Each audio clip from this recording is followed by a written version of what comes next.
bane of their existence was English pirates got fed up, put together an early version of a SWAT team, and one by one they took down all the English pirates till there was just one left. And that's this fellow right here, Andrew Ransom. But in 1684, his luck ran out. That Spanish SWAT team boarded his ship, put his men in chains, took them across the street, put them to hard labor building the Castillo de San Marcos. You see, up until then, our fort was made out of wood. Today, our walls are 16 feet thick, made of quarried keystone. That is hard labor. But it isn't what you do to a pirate captain. You make an example out of them. And what better example than public execution? Now, on that day, in 1684, in our town plaza, when Andrew Ransom here was just about to meet his maker, the city was packed. Families, they brought their children, they brought picnic baskets. There were priests, there were monks, there were soldiers, there were sailors. Sir, would you help me with a little demonstration? If you'll carefully mount these steps, and do be careful because we're not ready to kill you yet. You may want to get a picture. Yes, exactly. The man knows exactly what to do. Standing there, looking out at a crowd that wants nothing more than his gruesome death. Now, this is a festive occasion, but it's also a legal proceeding. So we have to begin with the reading of the death warrant. Oh no. Hush fell over the crowd as everyone waited for the execution. Andrew Ransom! Oh my gosh. We saw your photo. Yeah, I know. Oh no. You have been found guilty of the crime of piracy and shall be put to death by garroting. I have already ran the rope through the back of the board, and now I will put it around your thieving pirate neck. I will put it back through the hole again, and will tie it off to this wooden baton. And with each twist, the rope will get tighter and tighter until you die of one of three ways. Suffocation, yes. No bleeding.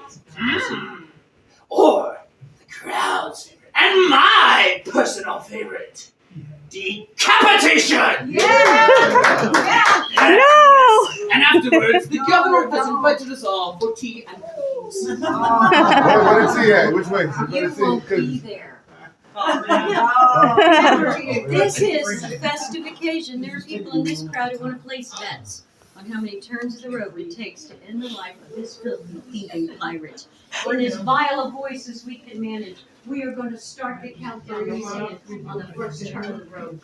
Are you ready to get vile? On the foot! They're not vile. on the first turn, They're not vile! I think you know. come on! Take guesses, everyone! How many turns? free him. 4. 2. 4? 12. 2. Until he's dead. Till he's dead. I like that. All right. Shall I take it from here? You shall. Whew. And with the first turn of the rope, Andrew seemed eerily calm despite the rope creeping towards his neck. Look how calm he is. And with the second turn of the rope, someone in the crowd noticed him holding on to something. Rosary beads! An English Protestant pirate with Spanish Catholic rosary beads! Amen. No matter. And with the third turn of the rope, Andrew gasped for air! Gasp, Andrew, gasp. And with the fourth turn of the rope, the blood started to trickle down Andrew's neck. No? Okay. And with the fifth turn of the rope, Andrew's eyes popped out of their sockets and his face turned purple. He's free. He's trying his best. And with the sixth turn of the rope, Oh, it broke. the rope snapped. And Andrew gasped for air. And he's free. And the crowd gasped along with him. Run, Andrew, run! Run, Andrew! Run! We need a priest stuck here. You there! You look like a priest. Come forward. The priest turned to the crowd and said, "We have seen a miracle. A miracle. This man has been saved." He has been saved. I told y'all. I told y'all. And the priest escorted Andrew. Andrew, come with me. I told y'all. I told y'all it's me. Yeah. Took him to the Everyone except Augustine. You see, the governor wanted nothing more than to see Andrew executed. He'd been chasing him for decades. And so he marched to the steps of the church. But Andrew was there, smiling. And the governor realized he could do nothing against the authority of God. And so he left defeated.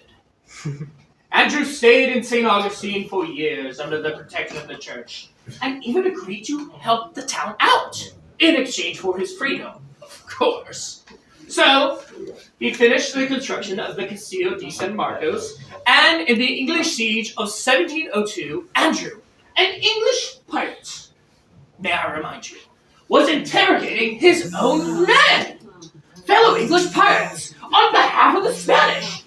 A traitor, I say! Traitor! Traitor! Traitor! Yes! It was this traitorous act that granted him his freedom. He went out and married the most beautiful woman in all of St. Augustine, who was none other than the governor's only daughter. And she was the one who gave him the rosary beads. Oh. How suspense. To this day, Andrew's descendants still live here in the town of St. Augustine, 300 years later, living among some of you. Some say it was a miracle that saved him that day. Others, myself included, think it was an odd twist of fate. Well, let's hear it for Holtar execution.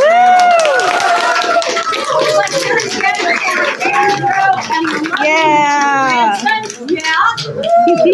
And let's give it up for Father Confused. Yeah. Now, remember the trolley. You don't want to hang with him. Any other Andrews want to come up?